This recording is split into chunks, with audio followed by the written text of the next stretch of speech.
Hi.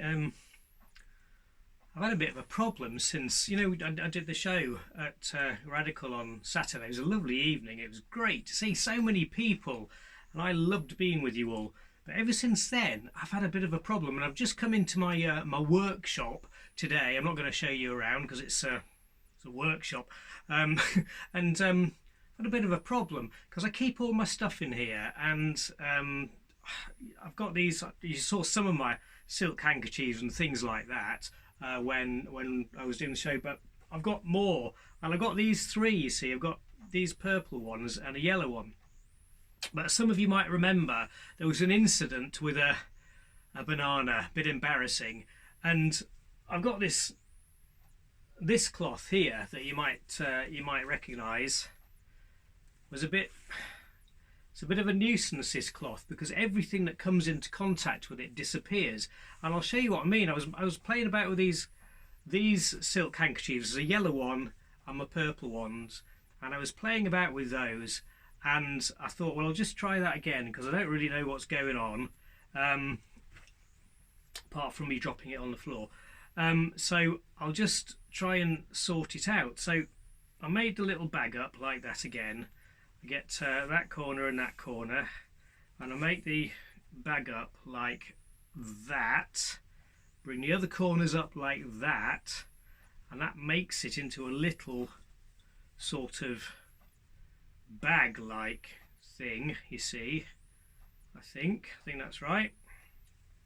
So there's like a little bag, so I can then put my little handkerchief in here, and this is what keeps happening, keeps disappearing. I put my handkerchief in there like that, and it disappears. It doesn't look like it's disappeared because you can still see it in there. But do you know what? It does remind me though of a story in the Bible that Jesus told. Do you remember Jesus used to tell stories to lots of people? He loved telling stories. And in the Bible we call those parables, which is a funny word, but it means that it's a story about God with a heavenly meaning, a godly meaning, but it's about ordinary things that we understand.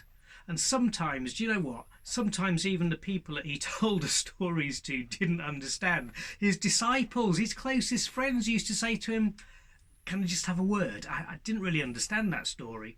But fortunately, he explained them, and some of those explanations are right there in the Bible, so we can read them. Well, this one's a bit like that. I was just thinking about that when I made this thing up with the bag like this, you see. Dear me. Because it's a bit like Jesus told a story about a shepherd, and this shepherd had 100 sheep, and these sheep were out on the hills during the day. They went out to the hills and they ate the grass, and they loved it out there under the sunshine. Beautiful it was. And when he brought them home in the evening, he counted them all up. And in those days, and even now still, they have an enclosure called a sheep fold, and that keeps the sheep safe from all the wild animals and things like that. And he counted all the sheep into the fold. He got to 98, 99, and there was one missing. So do you know what he did? He went back to those hills and he searched high and low until he found that sheep. And eventually he did. And he wasn't cross with the sheep. In fact, just the opposite. He came back to the village and he put his sheep in the pen, made sure they were all safe, and then he went and found his friends and he celebrated. He said, look, I lost a sheep, but now I've found it. It's fantastic news. And that's the story that Jesus told, but the meaning behind it is really important, and I love it, because what he was saying was, look, that's just what God's like. He searches for you and he searches for me until he finds us. And when he finds us, he doesn't tell us off and say, oh, you shouldn't have done that. Oh, dear me, no wonder I lost you. No, he celebrates. He says, oh, now you're part of my family. You're here now. I found you. You're welcome. Oh, I'd love you so much. I'm never going to lose you now. And he celebrates. And it says in the Bible, do you know, that the angels celebrate every time another person is saved, another person gets to know Jesus. Isn't that a lovely story? Jesus told loads of stories like that. Anyway, back to this. So I got this this cloth, you see, and I put my little silk handkerchief in just to kind of test it, and I thought, well, it's not going to disappear again, is it? Because it can't do that. How can it how can it disappear anything else? A banana's one thing, but a silk handkerchief is something totally different, which is a bit awkward. And you see what I mean? They keep disappearing, and it upsets me because they're not cheap silk handkerchiefs. Because do you remember what I said? Silk is made from well, it's made by a silkworm who gives up his life, really. Now there's a story in there, isn't there? Who else gave up their life for us so that we could have beautiful things, so that we could live forever? That's right, it was Jesus. I'd never thought about that before. I might make a big long story about that. It's great, isn't it? Wow, something gives its life up so that we can have something even more special. Isn't that amazing? Anyway, I'm going to secure these because I'm worried about losing more of these silks. So I'm going to secure these together. Honestly, I can't.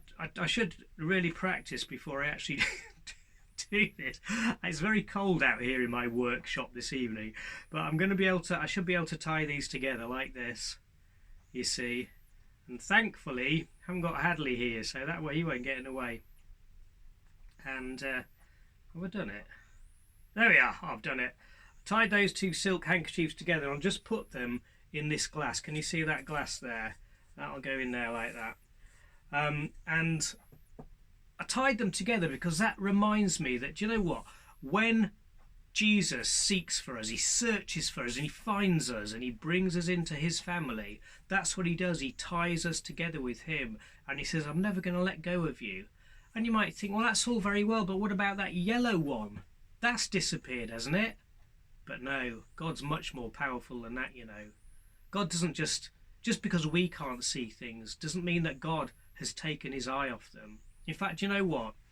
Another thing that Jesus said was that in the Old Testament, he talked about somebody called Solomon, who was really wise and really, really rich.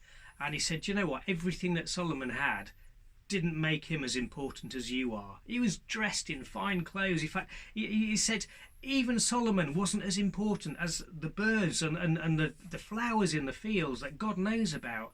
Flowers and grass and things like that, they're only here for a few days, and yet God knows all about them. He never loses sight of them.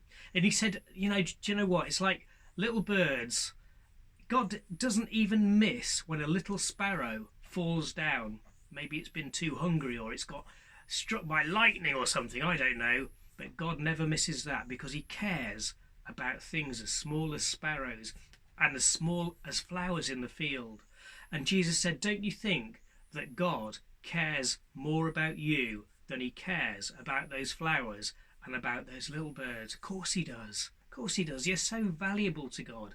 And that's why he invites you into his family. In fact, I just wanted to, do you remember these? They've been sitting here, there. I haven't touched them. No editing.